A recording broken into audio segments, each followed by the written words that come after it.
Bom, então, essa é a análise, né? A gente vai fazer essa análise para diferentes geometrias de impelidor, né? Tá? Então, na verdade, esse foi o motivo da gente escrever a equação de Euler dessa forma aqui, tá? Para a gente que permitia a gente fazer uma análise em termos do ângulo beta 2 e da vazão, tá? Vamos dizer assim, uma análise de projeto bem básica, né?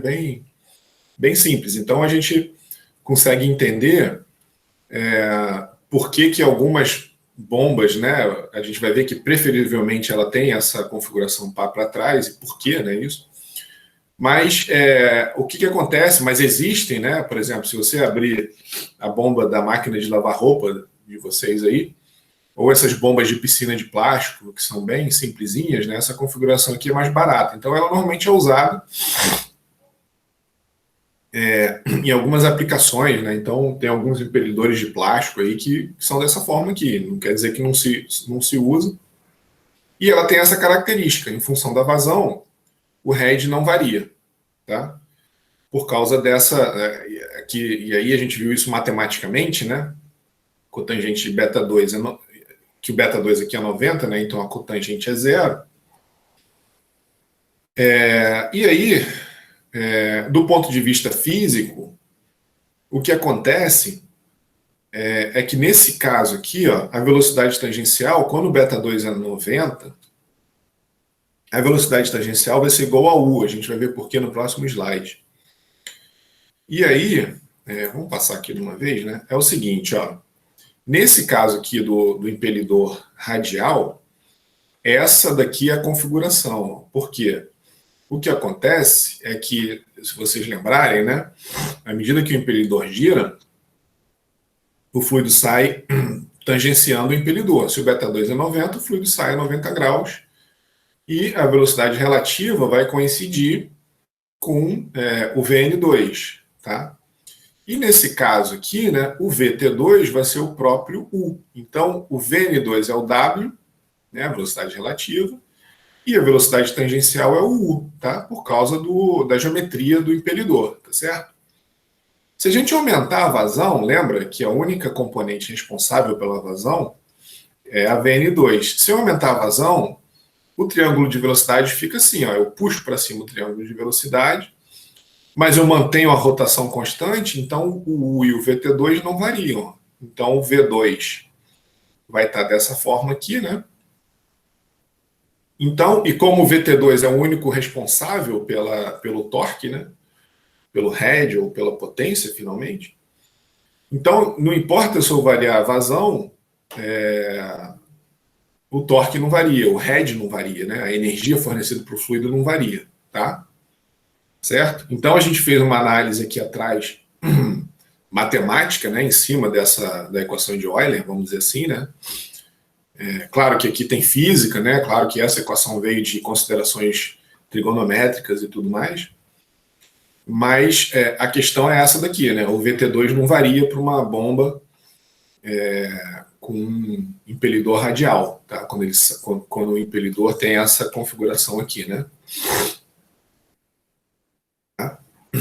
Beleza? Então, por isso que a curva, né? Head vazão, ó, aqui o ponto 1 está aqui, né? Estaria aqui assim, numa vazão baixa.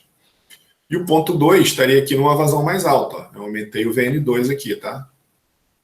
Certo? E o VT2 ficou constante. Então, o head não varia à medida que a vazão varia para uma bomba com as pás radiais.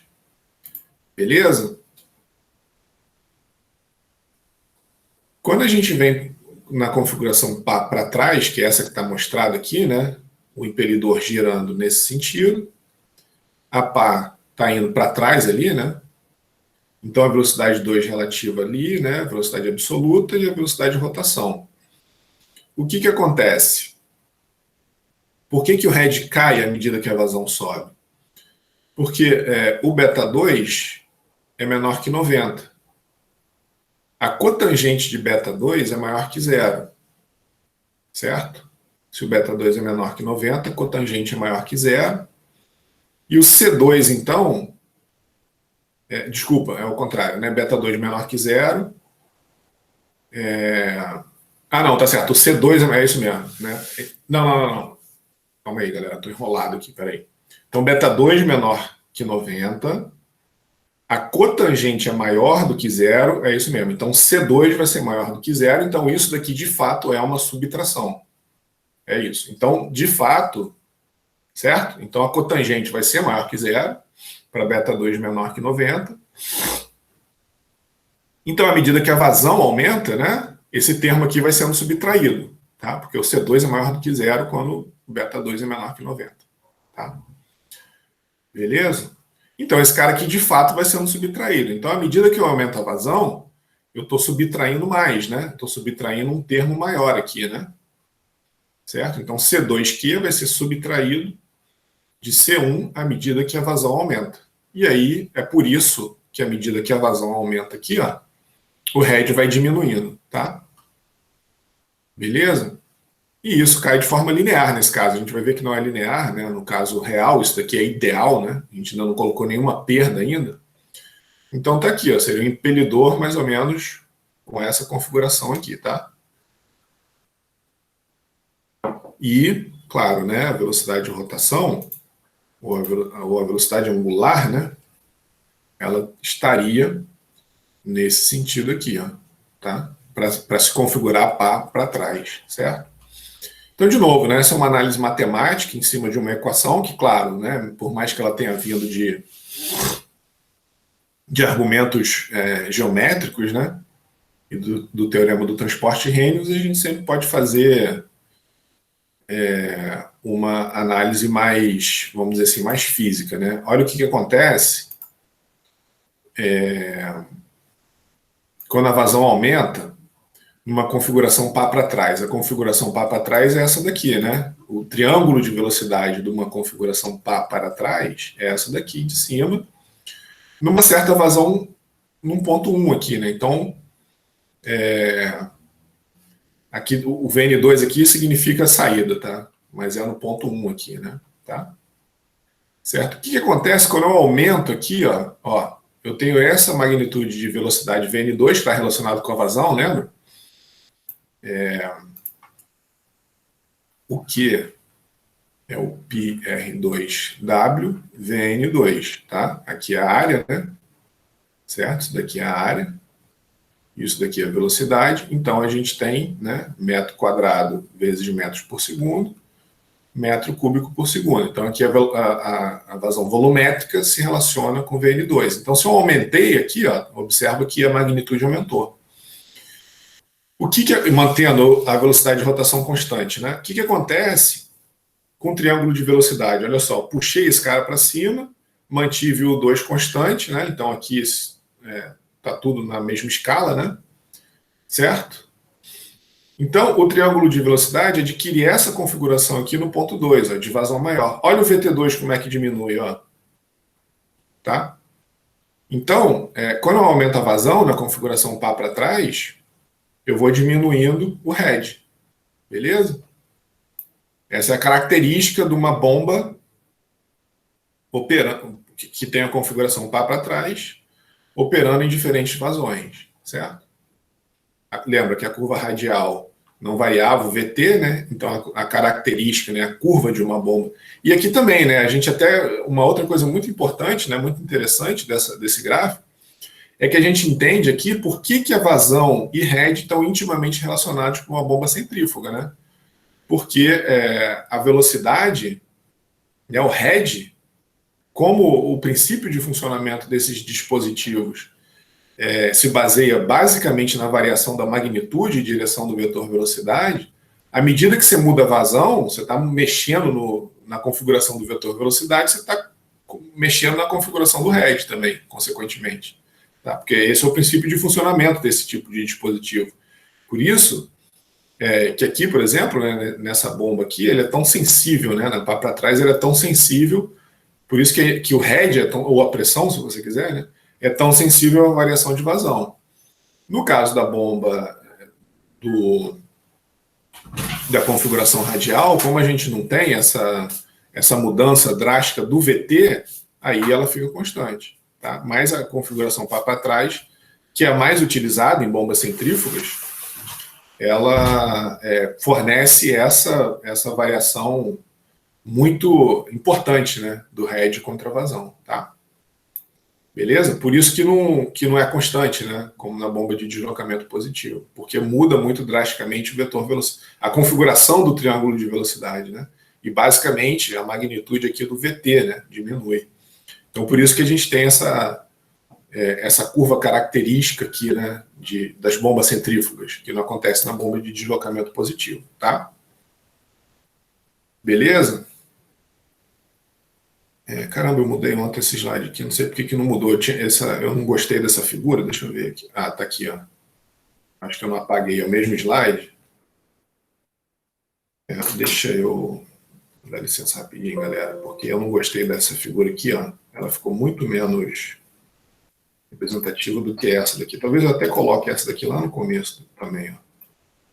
Essa daqui representa melhor. Aquilo foi eu que tinha desenhado, tinha ficado meio tosco, né?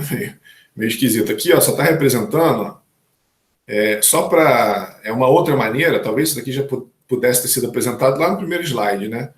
De mostrar a configuração radial, a configuração pá para trás, desculpa, a configuração pá para frente e a configuração pá para trás, tá vendo? Então é um impelidor, um desenho do impelidor, né? Tá? E aqui a gente está vendo, ó, a pá para frente, ó. Tá? Então ela está girando para lá, olha ali como é que está o. É basicamente aqui ele mudou a direção das lâminas, né? Mas podia também ter mudado a direção de rotação, né? Assumindo que a bomba está sempre rodando para o mesmo lado. Tá? Bom, enfim. Agora, então a gente viu radial, a gente viu pá para trás, agora a gente vai ver pá para frente, tá? E aí, então, olha só. Se ela for para frente, né, o beta 2 é maior que 90. Aqui talvez seja melhor ter desenhado daquele jeito por causa disso, né? Porque aqui esse é o beta 2, né? Certo? Beta 2 menor que 90. O VR que ele chamou aqui é o nosso W, né? Aqui é o nosso VT, certo? E aqui, ó, o beta 2 é maior que 90, tá? Beleza? Esse ângulo aqui entre a circunferência e a velocidade relativa. Nesse caso, o C2 é menor que zero. Quando o beta 2 é maior que 90, a cotangente é menor que zero. E aí, a gente soma aqui, né? Como o C2 é menor que zero, na verdade, a gente está somando, certo? Então, à medida que a vazão aumenta, esse termo todo aumenta. Então, por isso que na configuração pá para trás, a gente aumenta o head, né? Aumenta o head à medida que a vazão aumenta, tá? Aí vamos fazer a mesma coisa, né? Vamos ver como é que isso fica do ponto de vista do triângulo de velocidade. E aí está aqui, ó, uma certa vazão no ponto 1 aqui, né? E uma certa vazão no ponto 2 aqui, tá? O que acontece com o triângulo de velocidade quando a vazão aumenta? Olha aqui, ó. Nesse caso, o triângulo de velocidade é dessa forma aqui, né? Tá? Então, ó, o fluido sai com a velocidade W2 relativa, né? Numa certa velocidade de rotação U2 da bomba, e isso faz com que a velocidade absoluta seja V2 aqui, ó, né? Essa soma vetorial aqui do V2, do U2 com W2 resulta nisso aqui agora, tá? E aí, se a gente fizer a projeção tangencial e anormal, a gente fica com essa relação aqui, que ao aumentar a vazão, ó, a gente traz o VT2 para cá, ele aumenta, tá vendo? Isso daqui tá tudo em escala, né? Então ele aumentou dessa quantidade aqui, tá? Beleza? Então por isso que à medida que a vazão aumenta para uma bomba pá para frente, né, de configuração pá para frente, o head aumenta, tá? Beleza? Agora, você pode falar assim, pô, ótimo, né? Então vamos usar a configuração pá para frente nas bombas. Só que a questão é que a gente não pode, né, em engenharia, vocês vão ver isso quando vocês forem trabalhar em empresas de engenharia, que você não pode se prender a um aspecto somente, né? Então, o head, essa curva head vazão, ela não pode ser analisada sozinha. gente tem que ver outras questões importantes de uma bomba, em particular a potência requerida no eixo da bomba, né? Tá? Então a gente tem que ver, a gente viu como o head se comporta com a vazão, agora a gente quer saber como a potência, ou o W ponto que a gente chamou, né, se comporta com a vazão, para a gente ver se realmente isso daqui se confirma, né? Se beleza. Se a melhor configuração na curva, porque isso daqui finalmente é dinheiro, né? Potência vezes vazão é quanto que a bomba vai consumir em função da vazão que você está trabalhando, tá? Se a potência aumentar exponencialmente aqui, talvez isso daqui não seja ideal, né? Essa configuração para frente, talvez não seja ideal, tá? Bom, então, como é que a gente vai fazer para analisar agora a curva de potência versus vazão? Ó, a gente sabe, né? A gente viu lá atrás essa relação, lembra? Quando a gente definiu, né, esse sinal de igual aqui com 3 iguais, né? É uma definição. A gente estava vindo no teorema do transporte de Reynolds, aí dividiu a potência. Primeiro a gente multiplicou o torque pela velocidade de rotação, né? Aí ficamos com a potência. Depois, de forma arbitrária, né? Lembra que isso daqui eu falei que a gente ia dividir por m.g dos dois lados. A gente ficou com uma quantidade que a gente batizou de head. Então, a relação entre a energia fornecida pelo rotor, né, para o fluido e a potência que a bomba precisa, que é esse W.m aqui, ó, isso daqui é a potência de acionamento, né? Quanto de energia que você precisa para fornecer esse head. É dado por essa relação. Tá? Beleza? Então, W.m aqui, lembra que esse cara ele veio de um termo lá atrás, né? Que era um T-shaft. Shaft é eixo, né? Ou o eixo que cruza aqui o volume de controle. Era justamente o torque que você tem que girar aqui, necessário para girar aqui esse impelidor, para o impelidor fazer esse trabalho que a gente está analisando, né? Converter o VT1 em VT2, né? Quer dizer, pegar o fluido num certo beta1 com certo VT1 e entregá-lo num certo beta2 com VT2, tá? E daqui, né, quando a gente multiplicou isso pela velocidade de rotação, a gente ficou com o trabalho, com a potência. Então isso daqui, né, todo mundo aqui está relacionado com a energia que a bomba requer, tá? Beleza? É energia ali para girar aqui esse eixo com certo torque, né? Uma certa velocidade de rotação, um certo torque, tá? E isso vai, claro, né, tá totalmente relacionado com a energia que o fluido recebe, tá? A gente vai ver que existe um termo de eficiência ou de ineficiência aqui, né, que não é aqui parece que toda a energia que o fluido, que a bomba está recebendo, vai para o fluido, mas não é bem assim. A gente vai ver que tem no meio do caminho aqui umas ineficiências que abaixam um pouco a energia que o fluido recebe. Mas, idealmente, essa relação aqui, né, se não houver perda, se o mundo for perfeito, não tem atrito, não tem nada, a relação está aqui, tá? Beleza? Então, potência de acionamento, aqui watt mesmo, né, em watts, ou você pode, se quiser, em HP ou em cavalo, aí tem todas as conversões, né, dependendo das unidades aqui, né, se H for dado em metro, M ponto em quilo por segundo e G metro por segundo ao quadrado, a potência aqui vai sair em watt, tá? E isso é o watt que você consome de energia mesmo, tá? Beleza? Então tá lá, ó. Aqui, ó, a relação tá aqui, ó. Eu reescrevi ela aqui, tá? Então, potência, né? Conta de luz, dinheiro, né? O quanto você tem que coçar o bolso para fazer a bomba funcionar. É o head que ela fornece, idealmente, isso daqui, claro, né? É o head que ela fornece, vezes a vazão mássica, vezes o G. Tá? E o M ponto é o ρ vezes a vazão, né? Lembra que isso daqui é definição, McFlu 1, né? Vazão mássica. Massa específica, certo? Então, a dimensão, vou botar a unidade no SI, né? Do M ponto no SI é quilos por segundo. Isso é quilo por metro cúbico no SI, tá? Vezes metro cúbico por segundo. tá? Que é o ρ, massa específica, vezes a vazão, certo? Esse cara aqui é o ρ, né? E esse cara aqui é a vazão volumétrica. Então, o metro cúbico vai embora com o metro cúbico, quilos por segundo. Então, vazão mássica vezes a aceleração local da gravidade, vezes a energia que o fluido recebe em metro, o head, né? Tá? Então, substituindo, né? W ponto, head, aqui, enfim, a gente tem aqui a vazão mássica, né? Que está lá, né?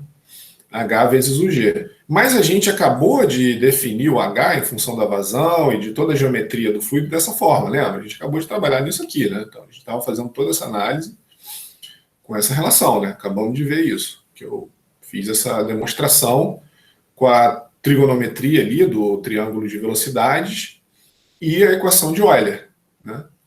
Tá? Beleza? Aí o que a gente faz? A gente substitui o head aqui, ó, na expressão da potência.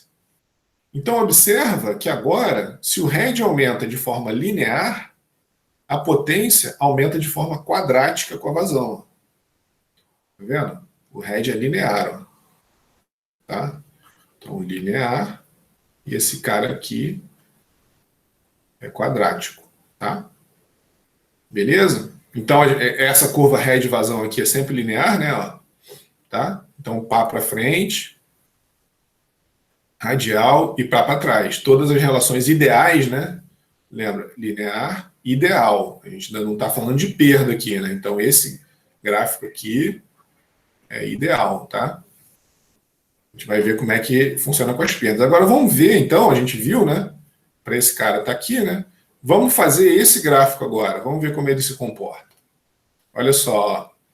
Para a configuração para frente, olha como é que o aumento da vazão com o head, desculpa, como que o aumento da potência com a vazão se desenvolve. Olha só.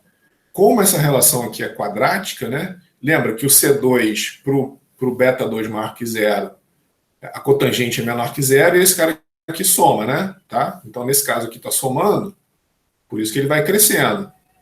Nesse caso aqui, o C2 é maior que zero, a gente está subtraindo, então ele chega num patamar e se estabelece. Tá? Beleza? E no radial é linear, né? Essa relação entre potência consumida, né? Entre dinheiro que você vai pagar de conta de luz aqui em watts, se for na CIA, né? Por exemplo, e a vazão em metro cúbico por segundo é essa. Se você começar a aumentar muito a vazão, a potência consumida e demandada, né? Você vai ter que ter um baita de um motor elétrico, né? Na mesma, ó, na mesma vazão aqui, ó, ou se você viesse aqui na mesma vazão, né? Você ganha um tanto de head, mas você paga um tanto ao quadrado de energia. Tá? Então, e você pode perder o controle aqui muito facilmente, né? Uma relação quadrática, se você aumentar um pouquinho a vazão, olha quanto que aumenta a potência consumida pelo motor, né?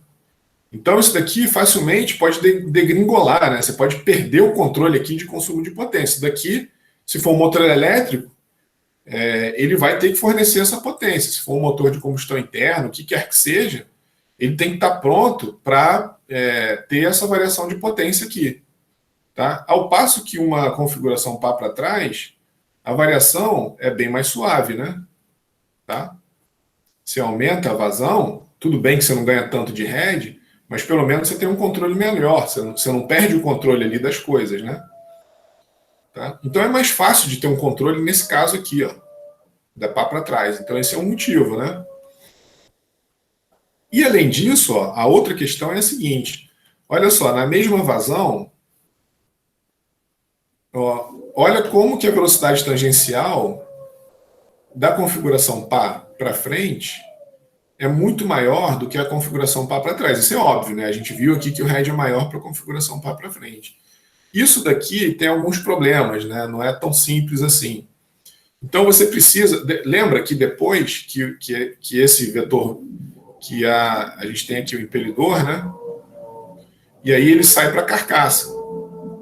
Né? Claro que eu não ia desenhar uma carcaça muito bonitinha, Mas ele sai aqui com uma certa velocidade e na parte difusora aqui, essa velocidade é convertida em pressão. Se ele sair com uma velocidade muito grande, você vai precisar de uma carcaça muito robusta, né, e muito grande para converter toda essa velocidade em pressão. Então, eventualmente, você ia ter que ter uma bomba tão grande que a coisa não ia ficar tão econômica assim, né? Então, não necessariamente você ter um aumento tão grande assim de head significa uma coisa boa do ponto de vista econômico do tamanho da bomba, né? Tá? E com o problema de você poder perder o controle da demanda de potência, né? Observa aqui, sei lá, se você está numa vazão daqui, né, de novo, né, fazendo a mesma, até um pouco mais agressivo, né, uma vazão um pouco maior. Olha a diferença, né, de potência daqui dos dois, né? Fiz isso no gráfico anterior, agora estou fazendo com uma faixa maior de vazão, né?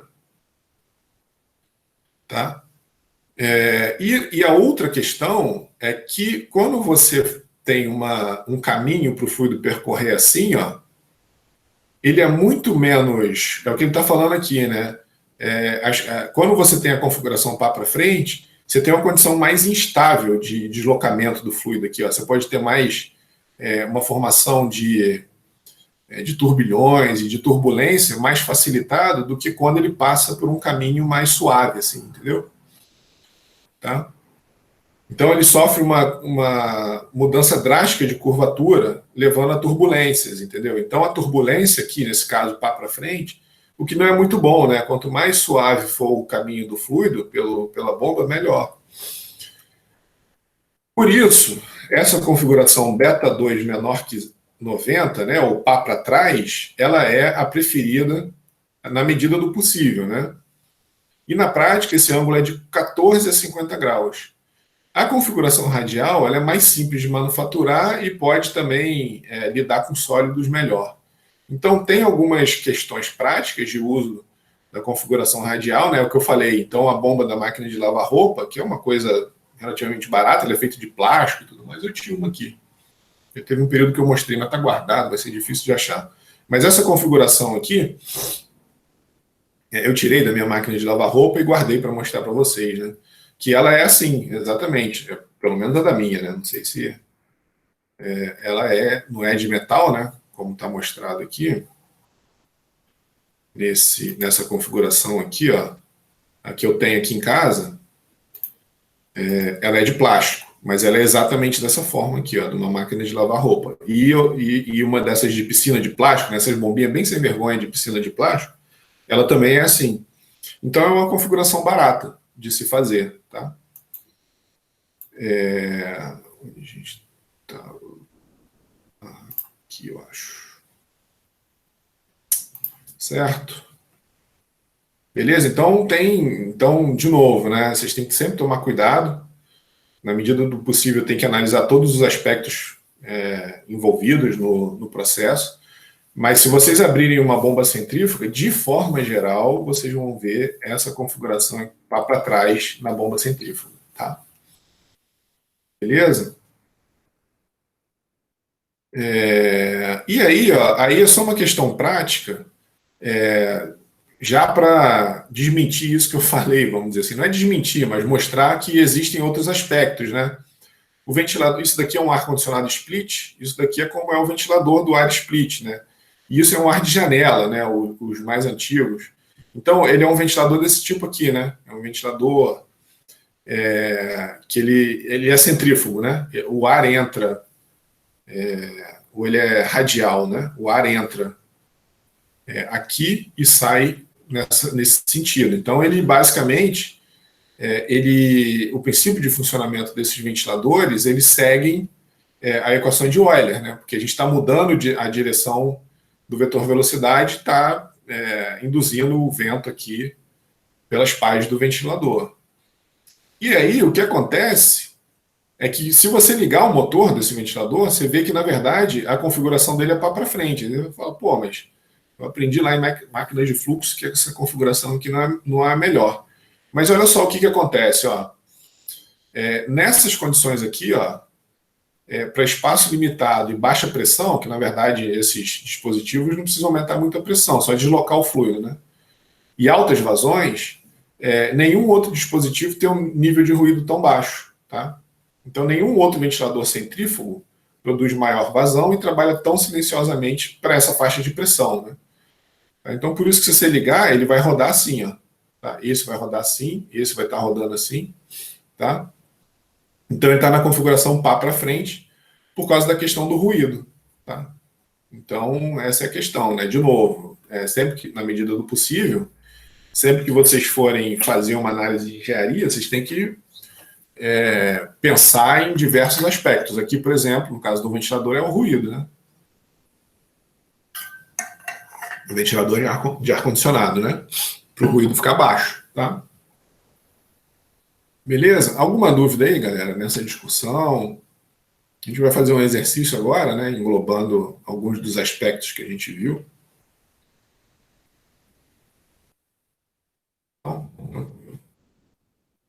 Bom, aí aqui tem uma série de exercícios aí, né? Eu sempre sugiro que vocês refaçam sem olhar a solução, né? Eu vou fazer aqui com vocês, passo a passo. Depois é sempre muito importante vocês refazerem esses exercícios para fixar, né? Então é o seguinte, ó, uma bomba centrífuga é usada para bombear 10 a menos 2 metros cúbicos por segundo de água. Tá? Então, essa é a vazão volumétrica de água. A água entra no impelidor radialmente. Então, preste atenção, ó, tem umas palavras-chave aqui que são muito importantes. Então, a água entrar no impelidor radialmente significa, né, ele está dizendo que o que está acontecendo é justamente isso daqui, ó.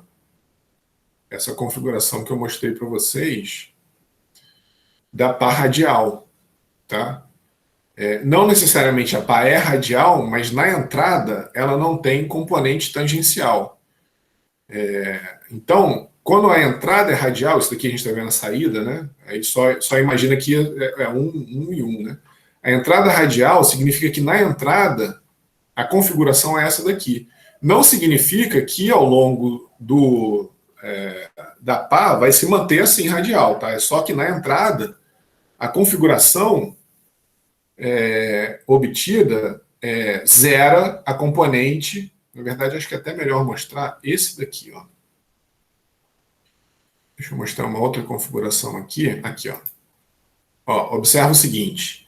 Nessa entrada aqui, dizer que ela é radial, tá vendo aqui, ó? Que a gente tem um triângulo de velocidade na entrada. E se a gente pegar a componente circunferencial, a gente não tem nenhuma componente tangencial aqui, tá vendo? Então, dizer que a entrada é radial significa que a combinação do U1 com o W1 está puxando esse vetor V1 para uma condição que ele chama de radial ou sem pré-rotação, aquilo que a gente tinha falado aqui, né? Nesse slide aqui, ó. É justamente o que a gente tinha falado nesse slide, para zerar o termo VT1. Tá? Tá aqui, ó. Certo? Então, quando a entrada é radial, é justamente essa condição aqui, ó. Ou sem pré-rotação, né? É sinônimo, né? Tá? Então, ele não tem a componente tangencial, tá? Ele só tem a componente V1, é porque alguns autores, a gente está chamando de VN1, né?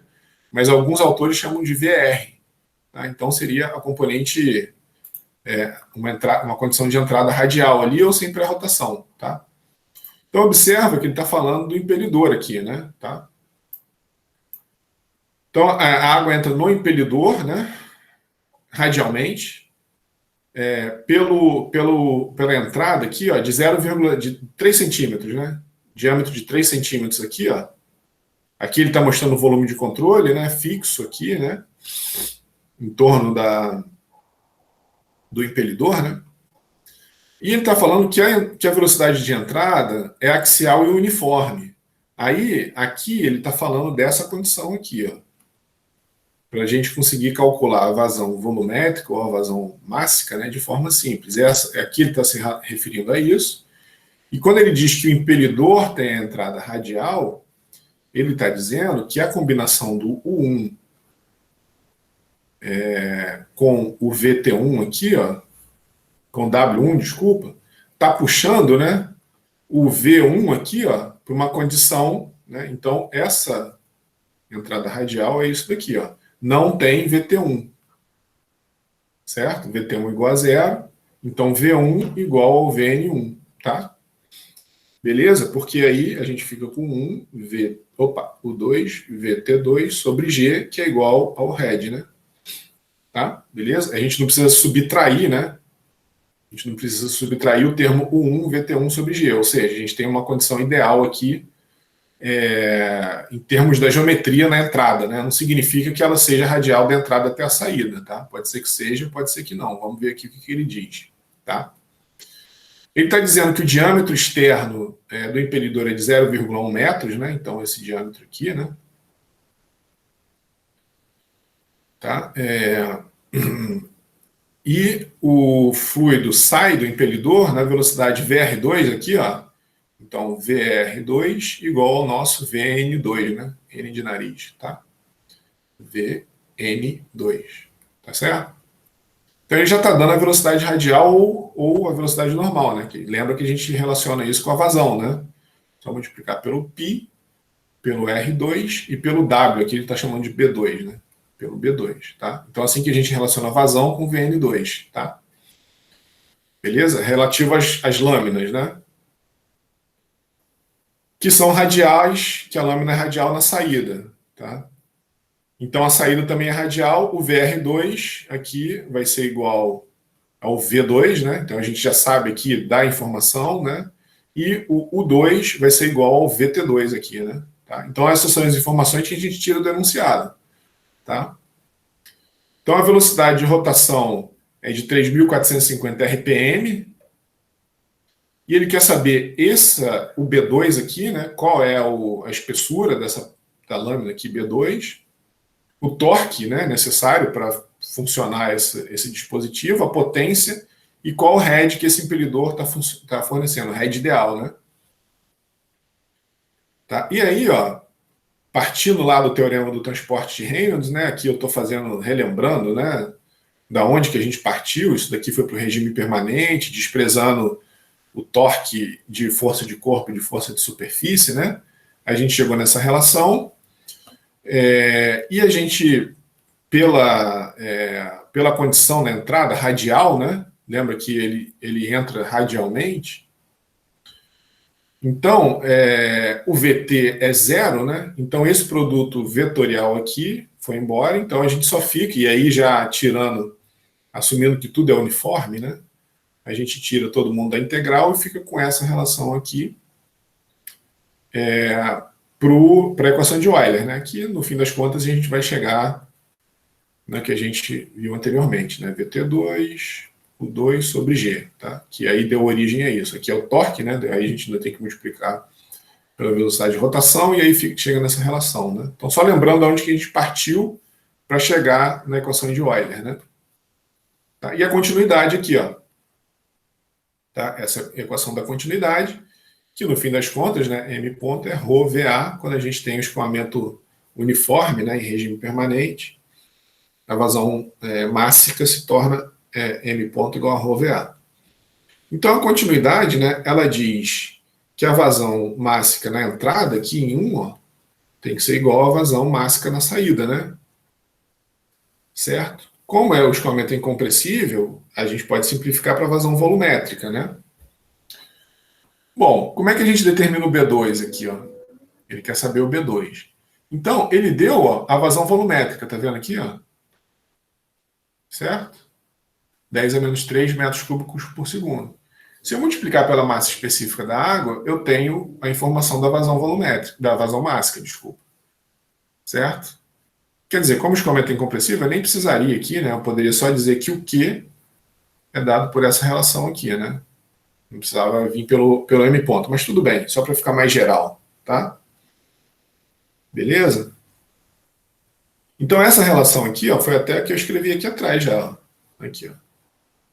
Então, para saber o B2, a gente tem a vazão volumétrica, o VN2 foi dado do enunciado, a gente tem o π, tem o R2, certo? Então, tira o B2 aqui, ó. B2 é a vazão volumétrica que foi dado, VR2 que foi dado, né, que é o nosso VN2, tanto faz. Tá? 2π R2, né? O raio na saída. Então, substituindo valores, ó, 10 a menos 2 aqui, né? Aqui, né? 10 a menos 2. Ele deu aqui os 3 metros por segundo, ó, que está aqui. né, 2π, e o raio, né, 5 vezes 10 a menos 2, que ele disse que o diâmetro era de 10 centímetros aqui, né? Então, o raio é 5 centímetros. Bom, substituindo valores, a gente fica que aproximadamente, né, o B2 aqui, ó, é aproximadamente 1 centímetro. A espessura da palha, altura ou espessura, como você queira, né, do impelidor, tá? Beleza? Aí ele quer saber o torque necessário para fazer essa bomba funcionar. Então, como a bomba é radial, né, como a saída é radial, ele deu ali, né, a gente observa que a gente nem está analisando muito o formato aqui da pá, ela poderia ser assim, né, por exemplo, tá? Ou alguma coisa assim, alguma coisa assim, né? Tá? Ele está dizendo que a saída é radial e a entrada não tinha componente tangencial, tá? Bom, então com a saída radial, lembra que o VT2 é igual ao U, né? Certo? Por causa do triângulo de velocidade aqui, ó. Certo? Saída radial, o VN2 igual ao V2, né? Na verdade, igual ao W2, na verdade, né? Escrevi errado ali, ó. O VN2 igual ao W2, foi mal. Aqui eu acho que eu tinha colocado também V2. Aqui, ó, V2 não, é W2, tá? Então a velocidade relativa, né? Quem está em cima da pá aqui é que vê o fluido saindo com a velocidade W2. Mas o V2 está aqui, né? Eu falei errado. Então o V2 é a combinação do U com o W2, que no caso da saída radial, o U vai ser igual ao VT2, né? Por causa da geometria ali da saída, tá? Beleza? Então o VT2, R2 ômega. Certo? Então é dado, né? A gente tem a velocidade de rotação aqui, ó, e tem o raio 2. Tá? Então, o R, produto vetorial com V, é mais, né? Lembra a convenção de sinal? Ele está girando nesse sentido aqui, ó. Ele está girando nesse sentido aqui, né? Ele está mostrando aqui, ó, em qual sentido que está girando, né?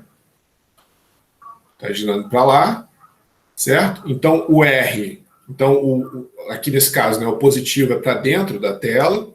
E se você fizer o R vezes o VT, ele vai dar no mesmo sentido da velocidade de rotação. Então, aqui, mais, olha lá, mais R2, né, desse R aqui, ó, e o V é o R2 ômega, tá?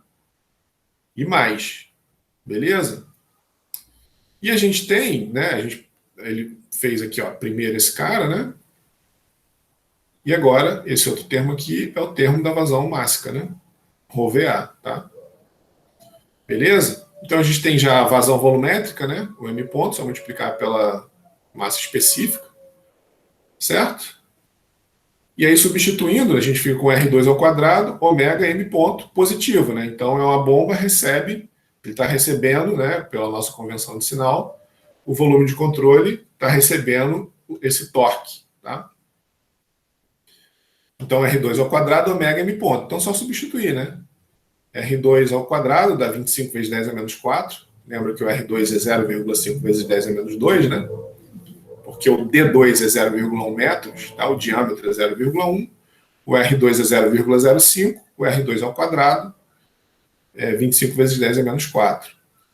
Aqui, ó, eu estou convertendo RPM para radianos por segundo, tá? Porque normalmente nas contas, né, ou sempre nas contas, a velocidade de rotação não está em RPM, ela tem que estar em radianos por segundo, tá? É a unidade de ângulo no SI, né? Radiano, e o segundo ali embaixo, tá? Então, estou convertendo. Como é que eu faço para converter RPM para radianos por segundo? Multiplica por 2π, né? Uma rotação tem 2π radianos e 1 minuto tem 60 segundos. Então, 3.450 vezes 2π sobre 60. E aqui, o ρ, né, a massa específica da água, e a vazão volumétrica, 10 a menos 2, que foi dado aqui em cima. Tá? Então, o torque que essa bomba precisa é de 9 Nm. Beleza? Então, você precisa de um eixo fornecendo 9 Nm, né, um torque no eixo de 9 Nm. Positivo, né? Então, eu trabalho no volume de controle. Qual potência? Só multiplicar pela velocidade de rotação. 361,28 já é 3.450 convertido em radianos por segundo. Tá? Beleza? Isso daqui, né, vezes 2π sobre 60. Tá? Então, vezes 9. Essa bomba precisa de 4,28 HP. E qual head que ela vai fornecer? Lembra? Isso daqui foi até uma definição, né? É a potência dividido pelo GM ponto. Então, potência 3,26. Aqui está errado, eu sempre fico de corrigir isso, né? Porque é 3,26 vezes 10 ao cubo, né? Beleza? Deixa eu corrigir isso, porque a conta está certa. Eu lembro que eu corrigi isso. 3.000 é 3,26 vezes 1.000, né? Então, 3.260. Tá? Dividido por 9,8 vezes 9,99, que é o M ponto, né? A vazão volumétrica. Tá? Isso vai dar 33,26 metros. Certo? Então, essa bomba, olha só, no final das contas, ó, essa bomba, esse impelidor aqui, com essa geometria, ela consegue elevar o fluido a 33 metros. Não é pouco, né? É até importante, né? Uma altura bem. Ela vai precisar, para isso, de um motor elétrico de 4,28 HP,